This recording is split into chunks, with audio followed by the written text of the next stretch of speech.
महादेव, हर हर महादेव, हर हर महादेव। काशी के वासी, काशी में भगवान शिव का स्थान है और काशी वो नगरी है जहां सभी साधु संत एक बार काशी नगरी का भ्रमण जरूर करते हैं, करना चाहते हैं। वो मोक्ष का स्थान जहां सभी साधु संत काशी की नगरी में जाते हैं। बहुत समय पहले की बात है कि काशी नगरी में एक महान संत रहते थे जिन्हें संत रविदास कहा जाते थे। उनका जीवन अत्यंत ही सरल था। वे बाहरी दिखावे से दूर रहते थे, साधारण जीवन जीते थे। उनका काम जूते बनाना था, लेकिन उनका मन हर समय भगवान के नाम में डूब रहता था, प्रभु की भक्ति में लगे रहते थे। काम करते हुए भी सेवा भाव और साधना, प्रभु का नाम, उनके मुख में हमेशा प्रभु का नाम निकलता था और उनके हृदय में सभी जीवों के प्रति प्रेम भरा रहता था। काशी के लोग धीरे धीरे समझने लगे थे ये साधारण व्यक्ति नहीं, वास्तव में असाधारण आत्मा है। लोग उनके पास अपनी समस्याएं लेकर जाते, उनसे आध्यात्मिक प्रश्न पूछते, उनके मधुर वचनों से अपने जीवन का मार्ग खोजते। रविदास जी किसी को ऊंच नीच की दृष्टि से नहीं देखते थे।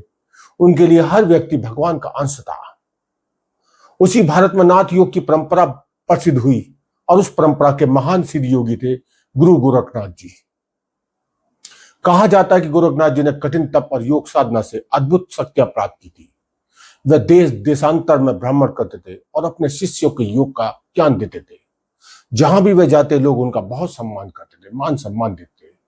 एक दिन गोरखनाथ जी ने अपने शिष्यों के साथ काशी की ओर आए और काशी उस समय ज्ञान शक्ति का केंद्र था। वहां अनेक संत और विद्वान रहते थे। जब गोरखनाथ जी ने काशी पहुंचे तो लोगों ने उनका भव्य स्वागत किया। उनके शिष्य नगर में घूम घूम कर योग की महिमा का वर्णन कर रहे थे। उसी समय कुछ लोगों ने गोरखनाथ जी से कहा, गुरुदेव, काशी में एक ऐसे संत भी रहते हैं जो बहुत ही साधारण जीवन जीते हैं, परंतु उनकी भक्ति अद्भुत है। उनका नाम रविदास है। लोग कहते हैं कि उनके पास बैठने से मन शांति मिलती है। गोरखनाथ जी ने बात सुनी तो उनके मन में जिज्ञासा उत्पन्न हुई। वह सोचने लगे ये कौन सा संत है जिसकी चर्चा पूरे नगर में हो रही है। उन्होंने निश्चय किया कि वे स्वयं जाकर उस संत से मिलेंगे। अगले दिन प्राप्त ही योगीराज काल गोरखनाथ जी अपने शिष्यों के साथ उस स्थान की ओर चल पड़े जहां रविदास जी रहते थे।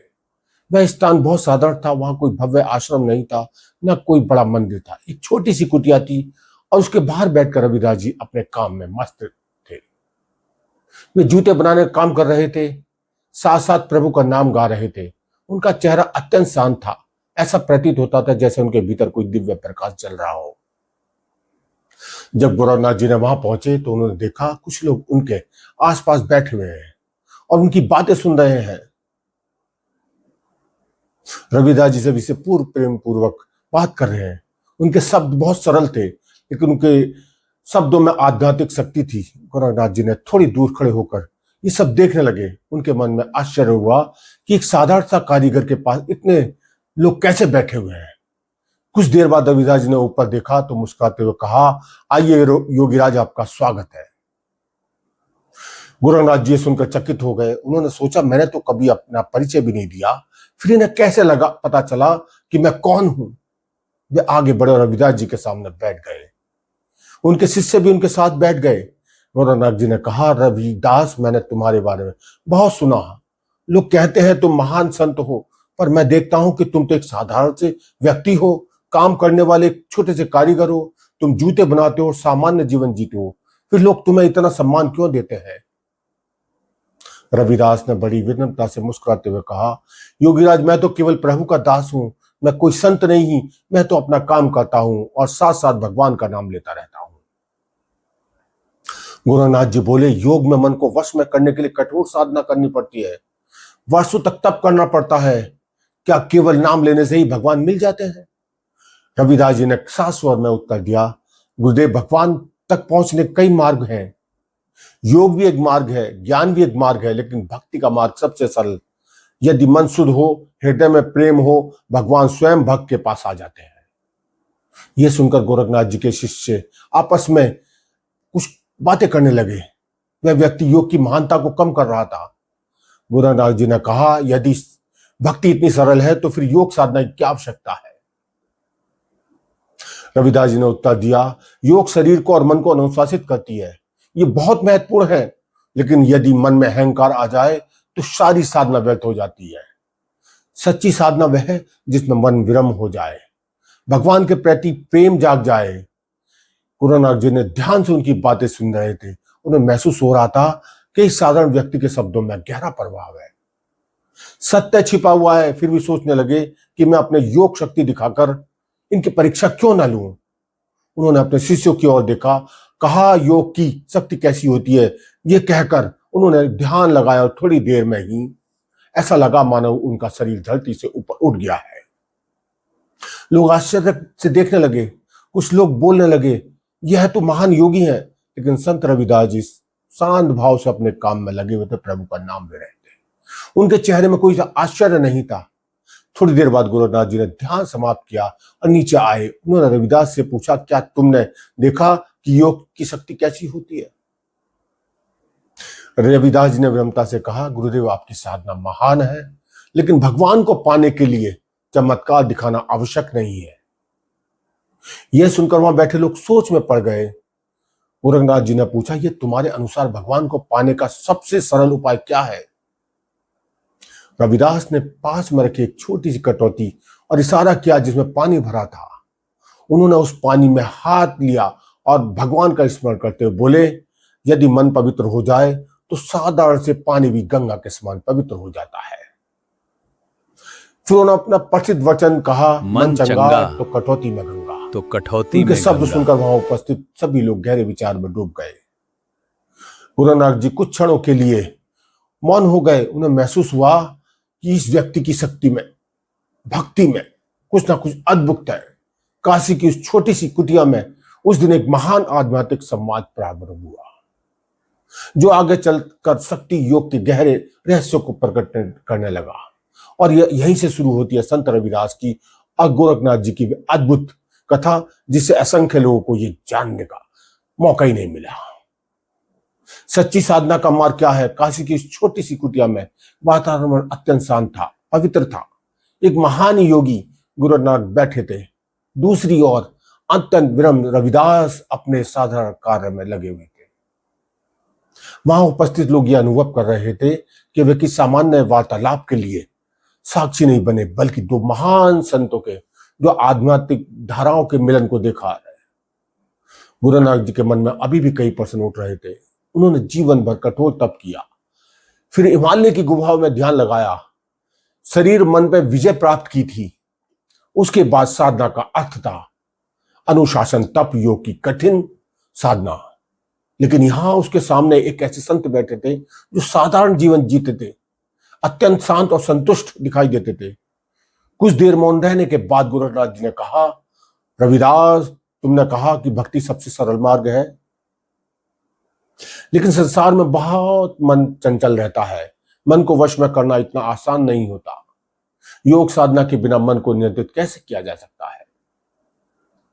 रविदास ने धीरे से मुस्कुराए उत्तर दिया, योगीराज, मन को बलपूर्वक दबाने से वह और अधिक चंचल हो जाता है, लेकिन यदि मन को प्रेम का मार्ग दिखाया जाए तो वह स्वयं शांत हो जाता है। गोरखनाथ जी ने पूछा, तुम्हारा अर्थ क्या है? रविदास जी बोले, जब मन भगवान के प्रेम में डूब जाता है तो संसार की सारी इच्छाएं अपने आप समाप्त होने लगती हैं। तब मन को रोकने की आवश्यकता नहीं रहती है, क्योंकि वह स्वयं भी भगवान की ओर आकर्षित हो जाता है। उसके शब्द बहुत सरल थे, लेकिन उनमें गहरी अनुभूति से झलक रही थी। गुरु नानक जी के शिष्यों में एक ने थोड़ा सा गर्व से कहा, हमारे गुरुदेव ने वर्षों तक कठिन तप किया है। उन्होंने योग की ऐसी सिद्धियां प्राप्त की हैं जो साधारण मनुष्य के लिए असंभव है। रविदास जी ने शांत स्वर में कहा, योग सिद्धियां महान होती हैं, लेकिन यदि उनका उद्देश्य केवल शक्ति प्रदर्शन होता है तो साधना के मार्ग को बाधा बन जाती है। यह सुनकर शिष्य थोड़ा असंतुष्ट हो गए। गुरु नानक जी ने उन्हें शांत रहने का संकेत दिया और फिर रविदास जी से कहा, रविदास, यदि तुम्हारी शक्ति इतनी शक्तिशाली है तो तुम कोई चमत्कार क्यों नहीं दिखाते? रविदास जी ने विनम्रता से उत्तर दिया, गुरुदेव, मैं कोई चमत्कार नहीं करता, मैं तो केवल प्रभु का नाम लेता हूं। गुरु नानक जी बोले, लेकिन लोग कहते हैं कि तुम्हारे पास बैठने से उनके जीवन में परिवर्तन आ जाता है। रविदास जी ने कहा, वह मेरा नहीं, भगवान के नाम का प्रभाव है। उसी समय वहां एक गरीब व्यक्ति आया। उसके चेहरे में चिंता थी, स्पष्ट दिखाई दे रही थी। वह रविदास जी के चरणों में बैठ गया। भगवान का नाम लिया करो और मन में किसी तरीके से ईश्वर के प्रति जो सम्मान है, वो नाम है, वो लेते रहा करो। आपके कष्ट दूर हो जाएंगे। योगीराज जी देख रहे थे। उन्होंने कहा कैसे कष्ट समाप्त हो जाएंगे? कि जब प्रभु का, ईश्वर का नाम लेंगे तो कष्ट समाप्त ना हो, लेकिन वो शक्ति मिलेगी जो कष्टों का सामना कर सकती है। वो पल बहुत ही क्षण योगीराज जो है रविदास जी के उस भाव को देखने लगे। रविदास ने जिस प्रकार से अपने काम करते करते अपने साधारण जीवन में ईश्वर को प्राप्त कर लिया, और मनुष्य बड़े तप करता है, कष्ट कर देता है, अपने शरीर को व्रत रखता है, पूजा करता है, दिखावा करता है। इन दोनों महान संतों का कहने का अर्थ यही था।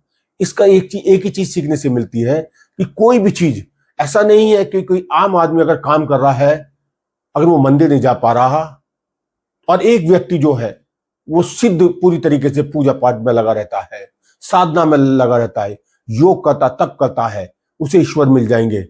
लेकिन जो व्यक्ति काम में लगा रहता है और कभी मंदिर नहीं जाता, तो ऐसा नहीं है कि उसे ईश्वर नहीं मिलेंगे।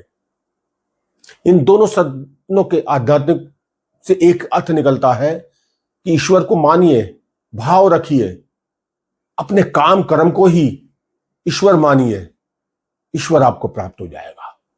लेकिन आप कर्म को छोड़कर आडंबर की तरफ बढ़ोगे, दिखावे की तरफ बढ़ोगे, तो वो चीज आपको प्राप्त नहीं होगी, ईश्वर भी आपको प्राप्त नहीं होगा। क्योंकि जब आप तप करने लग जाओगे, कष्ट देने लग जाओगे, आप व्रत करने लग जाओगे, तपस्या करने लग जाओगे, तो आप में अहंकार आ जाएगा। और एक व्यक्ति जो काम कर रहा है, प्रभु का नाम ले रहा है, वो सोते जागते स्मरण कर रहा है, ईश्वर का स्मरण कर रहा है, काम करते हुए भी प्रभु का नाम ले रहा है, जप कर रहा है, सोते हुए भी जप कर रहा है। लेकिन योग साधना करने वाला, पूजा पाठ करने वाला, वो पूजा पाठ जब भी करेगा जब ईश्वर के स्थान पर होगा, योग कर रहा होगा, तब कर रहा होगा। तो गोरखनाथ जी, रविदास जी का, दोनों महान संतों के सामने कहीं ना कहीं समाज को एक सीख लेने के लिए एक रहस्य था कि आप ईश्वर को प्राप्त करने के लिए जरूरी नहीं है कि आप बड़े बड़े कष्ट दो, अपने शरीर को दुख दो, लेकिन आप शरीर को दुख और कष्ट दे रहे हो, लेकिन मनुष्य के साथ अन्य जो समाज में है वहां पाप कर रहे हो। पूजा पाठ तो कर रहे हो, प्रभु का स्मरण तो कर रहे हो, लेकिन आम जीव के साथ अन्याय कर रहे हो, या तुम्हारे साथ जो रहने वाला व्यक्ति है उसके साथ अन्याय कर रहे हो, या जो कर्मचारी आपके पास रहते हैं उनको आप सही न्याय नहीं कर पा रहे हो, यानी कि उसका जो भुगतान नहीं कर पा रहे हो। कहने का तात्पर्य यह है कि दोनों संतों ने एक सीख दी है कि ईश्वर को पाने का मार्ग जो है वो केवल योग तप ही नहीं है, ईश्वर को प्राप्त करने का मार्ग जो है केवल उनका नाम स्मरण करना है। तो रविदास जी जो काम जूते बनाने करते थे, लेकिन बड़े बड़े संत भी उनकी वाणी से प्रभावित होते थे, उनके दिव्य वचन, उनमें ईश्वर की आस्था को देखकर कहीं ना कहीं लोगों ने आध्यात्मिक गुरु और संत शिरोमणि गुरु रविदास भी कहते थे। हर हर महादेव, हर हर महादेव।